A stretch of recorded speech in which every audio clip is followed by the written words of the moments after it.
The early childhood classroom that I observed was a pre-K classroom that's right across from my room at our school. Um, Here's a picture of the classroom. It has learning centers. There's all different learning centers, dramatic play, library, blocks, etc. There's the seating arrangements are flexible. There's a lot of tables that the children can choose to sit at. There's also a assistant table and teacher table that are not in the picture, but where they can do group work and they can do collaborative activities. There's plenty of storage and display areas. There's cubbies and shelves, bulletin boards for the students' work. The accessibility features that I noticed were wider pathways, specialized seating, quiet sensory area for sensory regulation and reflection. The colors and spaces were very calm. They were comfortable. They had rugs and bean bags, age-appropriate decorations, pillows. Overall, the decor was very cheerful and inviting. And I think that's really important for young children to have an inviting and calming classroom. The types of activities that I observed were structured play, like things like organized art projects and circle time discussions, teacher directed group time, math time, and reading. The teacher would clearly explain the instructions and she models and practices, and then the children have independent work. I also saw free play. There was imaginative role play in the dramatic play area, exploration in the sensory bins, independent block building. I observed the creative uses of the materials. They were self-directed, and there were plenty of learning moments that I observed with the children and with the teachers. Spontaneous interaction between peers and teachers. To me, it was developmentally appropriate. The activities matched the ages of the children and their developmental stages. I observed that the children were appropriately challenged, and they were neither bored by tasks that were too easy, and they weren't frustrated by activities that were too complex. The children participated in structured group activities like morning circle time. They were engaged in free play centers. These types of activities are appropriate and allow them to interact and explore at their own pace. The equipment and materials that were available in the classroom, there were lots of learning tools like books, puzzles, art supplies, manipulative sensory materials. The furniture was soft, chairs, there were pillows, there was lots of storage and shelves and tables that were adjustable. I noticed some technology aids like Chromebooks, and there was also a large Clear Touch interactive whiteboard and a small one. The children used all different types of materials. For example, some of the children might be fascinated with sensory play materials, while some children like to use manipulatives for problem solving.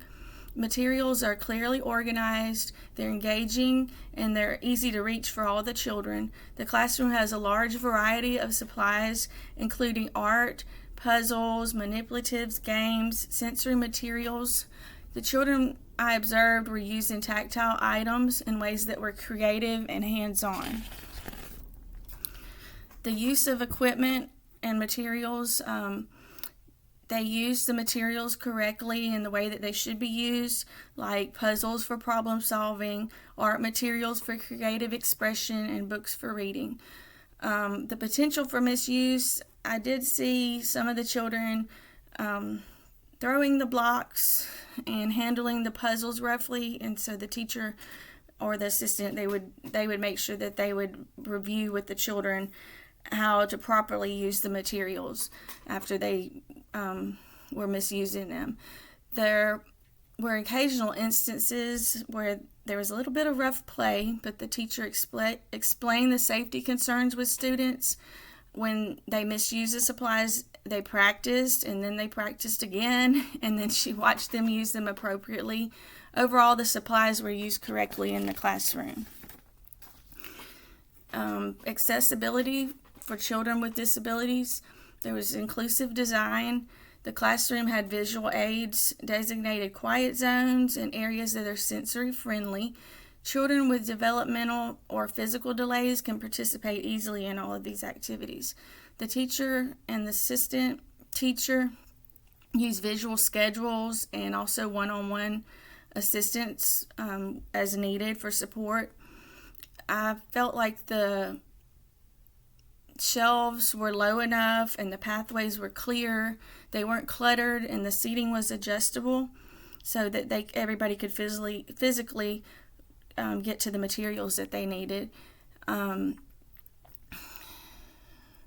These accessibility features were used in the classroom to help children with disabilities or delays to feel like they were also included.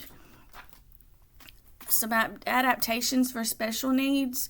Some existing ones that I saw were adaptive seating like stability balls or wobble chairs, sensory tools like they had a weighted blanket and they had fidget tools, and they also had visual schedules. Some of the strategies for support that I saw were the adaptations supported the learning in the early childhood classroom. The seating was adaptive. This improved the children's focus, and the visual schedules are helpful for the children so that they would know what was happening next. Some potential adaptations, the sensory corner, I noticed that the spaces could have calming music or softer lighting and more sensory toys, like different types of sensory toys.